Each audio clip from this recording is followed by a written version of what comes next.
Welcome into my kitchen. I'm Hema Kundargi, a registered dietitian and a person who loves to cook. My show is all about translating nutritional science into simple, easy recipes that you can make in your own kitchen. Every show, I plan to focus on a disease state. Today's show is about nutritional problems that come with cancer treatment. One of the most common problems with cancer treatment is lack of appetite. And lack of appetite can lead to low food intake, loss of weight, which further trickles down into malnutrition. Malnutrition then can cause problem in a different way, that it interfere with the proper functioning of the heart, kidney, liver, and also can slow down the recovery. So today's show is all about recipes, tips, and suggestions for loss of appetite.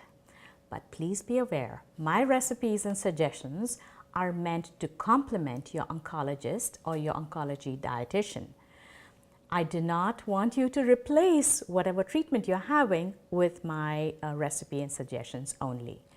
Okay, so let's start cooking.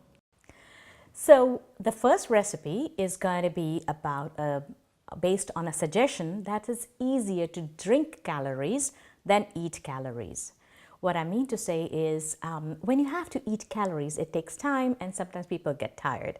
But when you drink the calories, you can take in more calories. When a person is on a lack of appetite, they need to take more nutrients whenever they eat or drink. It should be very calorie rich and protein rich. So this recipe I'm going to talk about is a smoothie that I recommend that you should make it at home because it's very simple and you control everything that goes in. So the first ingredient is Greek yogurt. It is thickened yogurt, and so it's very rich in its protein and the calorie content. Okay, and then I'm going to add some banana. Banana, which is also very high in potassium, is a great food to have, which also helps soothe your stomach. So I'm going to put about half a banana.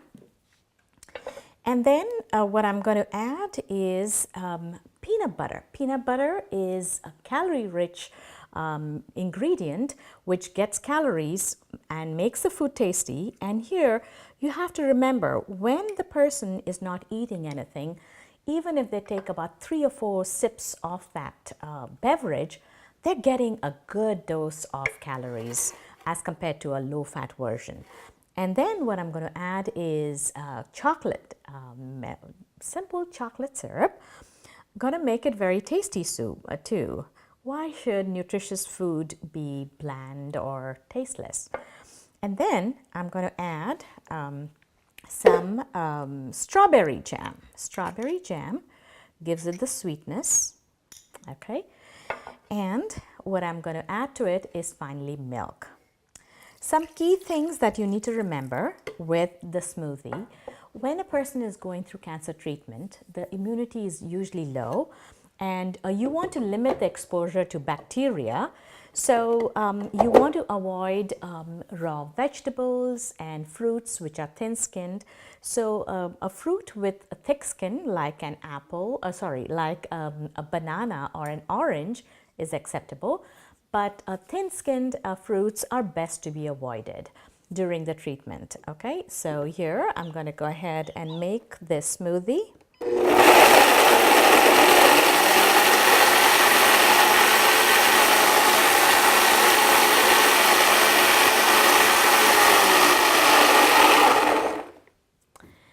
And when you're serving it, remember to serve in small portions. It's overwhelming for a person to have, who's not interested in eating, to have some food which is in a big plate or big portion. So plan on giving very small portions. And this is a drink which you always, which I feel should always have some attractive feature to it. So what I'm going to do is I'm going to add a little bit of yogurt to this strawberry jam and going to mix it. and then going to put a little dollop. So what happens is it adds a little bit of element of drama to this recipe. And then, of course, the sourness and sweetness of strawberry jam is something which can be really enjoyed. So here is a very simple recipe, a smoothie made with Greek yogurt, banana, peanut butter, and chocolate with a little bit of strawberry jam.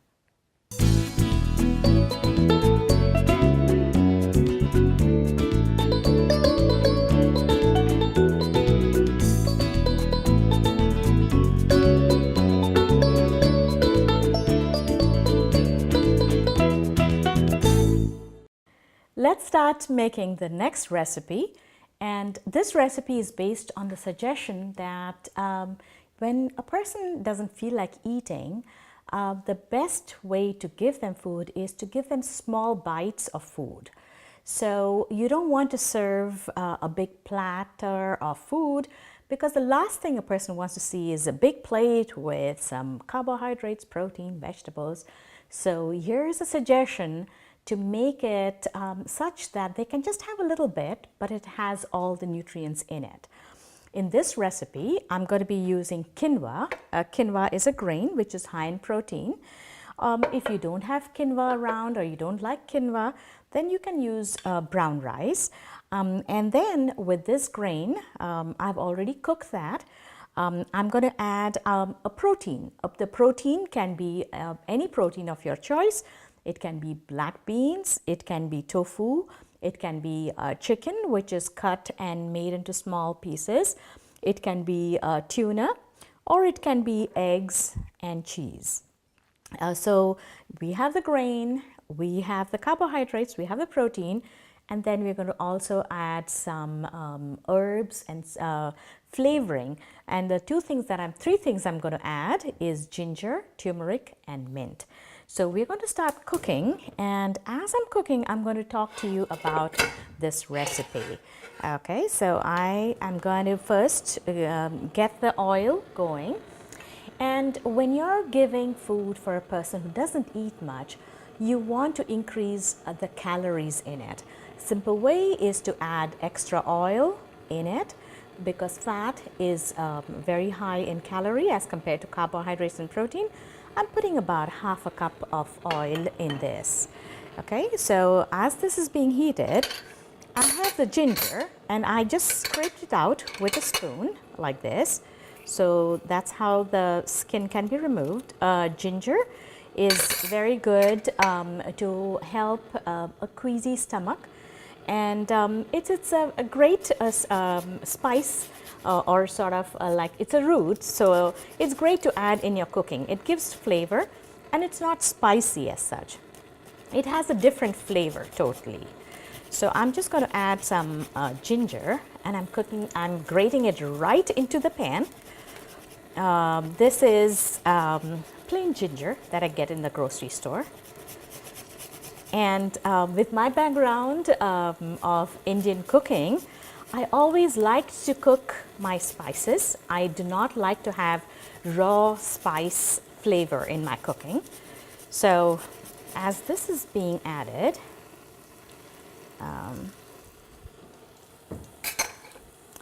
I'm going to add the mint which is washed and rinsed.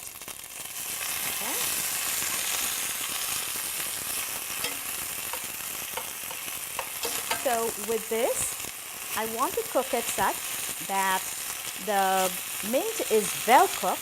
It has a different flavor when it's cooked. And a person who's going through chemotherapy or radiation, it's best to avoid raw food.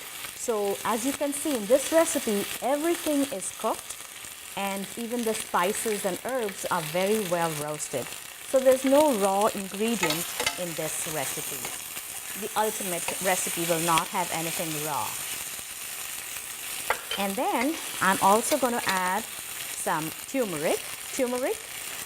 There are numerous studies done about it. It's anti-inflammatory, and it's very, very popular in India. So I've added some turmeric. Okay, and as this is being sauteed, I have some eggs which I'm going to beat and going to add it to the quinoa here.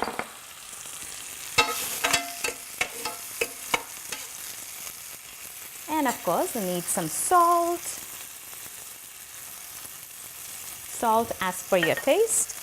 If a person has a very metallic taste, it's best to avoid serving food with a spoon. Maybe a plastic spoon would be a good idea. Okay, and then what I'm going to do is I'm going to add some quinoa, which I have cooked already. I'm going to turn off the heat. And then the potato, which is the binding agent, which will get it all together.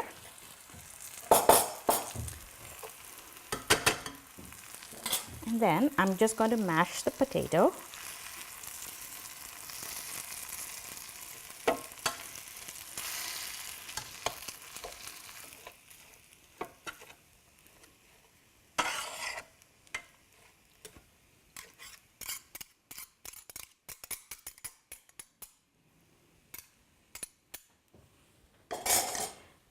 Okay, so the quinoa and the potato are mixed in with the mint and ginger and turmeric. Now what I'm going to do is I'm going to add some egg. So this recipe I'm going to add some egg and cheese. So I'm going to add some eggs and some cheese. At this stage you can either add, as I said, black beans if you want to make it totally vegetarian. You can add tuna or tofu or any protein that you like. Okay. So basically this becomes like a meal in one little bite. It's got the proteins, it's got the carbohydrates, and it's easy to eat versus having a plate full of food in front of you. Okay.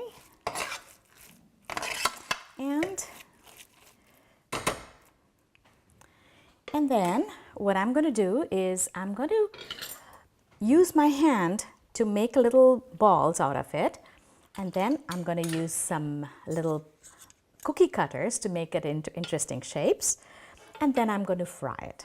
Okay, so I'm just going to take it like this, make a round shape, and then what I do is I put it in and I use a mold, make a little flower shape. When you're not feeling well, it helps to have some interesting food to liven up that situation. So you can do flower shape, you can do star shape, or whichever shape you like. And what happens is this becomes a very small bite. It doesn't feel intimidating for the person who doesn't feel like eating. And you can give this every about 20 minutes or 30 minutes so that it's not too much for the person, but in the long run, during the day, he or she may land up eating quite a bit more rather than saying, I do not want to eat the food. I'm just going to wash my hands and I'm going to show you some which I've already made. So I have made these ahead of time, and as you can see, these are different shapes, and I have made these with beans, this is with fish, and this is with chicken. Made little different flavors, different shapes. It all adds to the excitement of eating. Eating is something which really impacts your quality of life.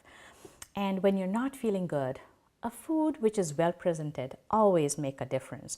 So instead of giving a big plate, how about if you just give it in a small little bowl and give it about every 20 minutes or 30 minutes. And this, you can still make it more interesting. I'm going to add a little bit of color to it. I'm going to add a little bit of tomato ketchup. Again, chutneys or raw relishes or salsa may be best avoided because you don't know if there's any bacteria in it. Raw vegetables and fruits have a tendency to get bacteria easily. Here we're trying to take extra caution not to give any raw vegetables or uncooked food to the patient.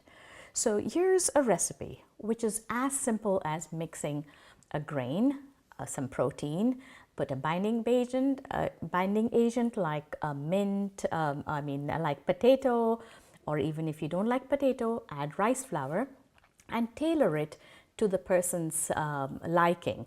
So here's my simple approach of small bites which you can have instead of meals.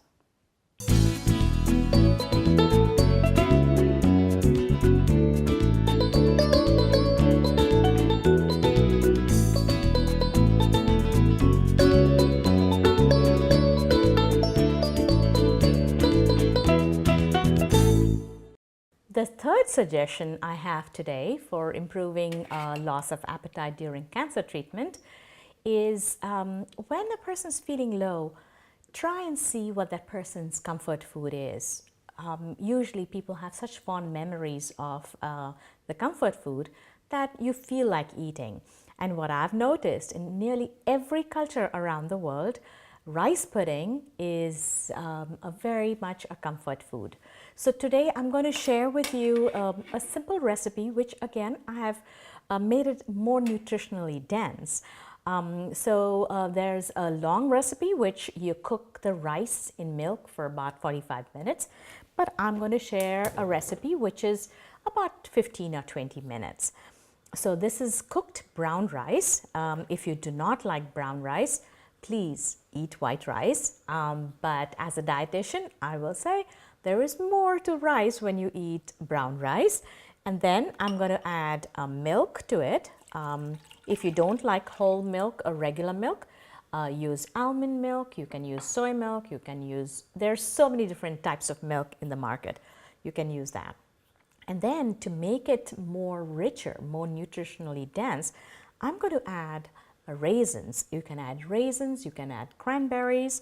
It all gives a very different flavor when you cook with it for about 20 minutes. This is about a 15 or 20 minute recipe.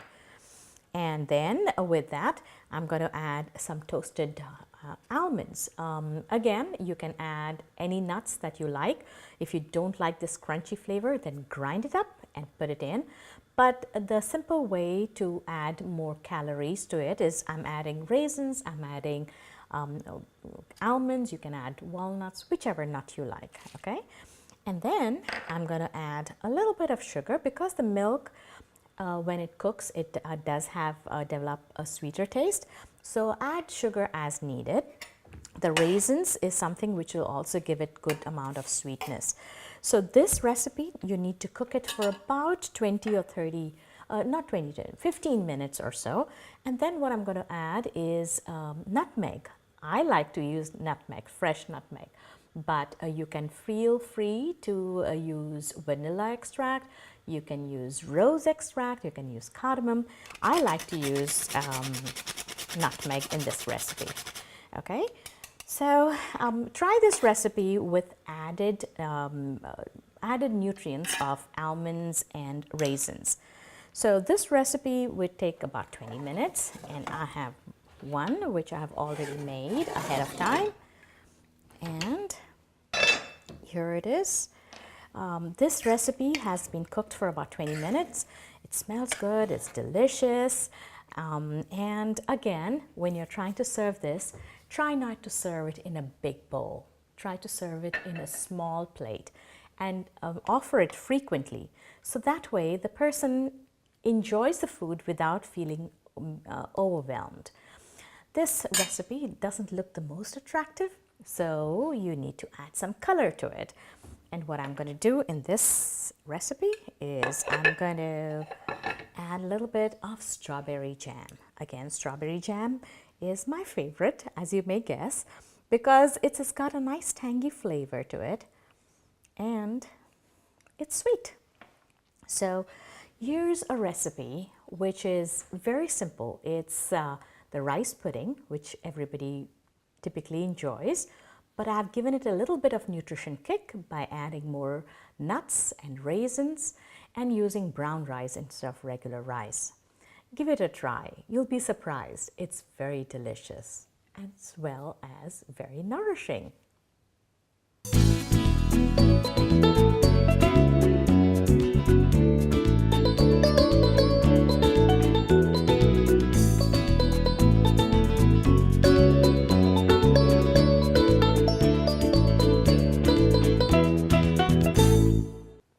Time to wrap up the show.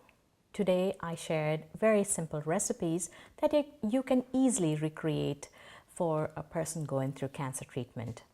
You can be the caregiver, family, friend, or the person going through the cancer treatment yourself. These recipes are based on suggestions that eat small quantities rather than big meals. Then drink your calories, drink beverages from time to time. And the third suggestion is include comfort food when you're not feeling like eating. Nutrition is very important for healing and recovery, and it's important you keep eating frequently, small sizes, small portions frequently. Today I shared simple recipes of a quinoa cutlet, a rice pudding, and a smoothie. This is Hema Kundargi urging you to eat nutrient-rich foods and avoid malnutrition and thrive during your cancer treatment. Take care.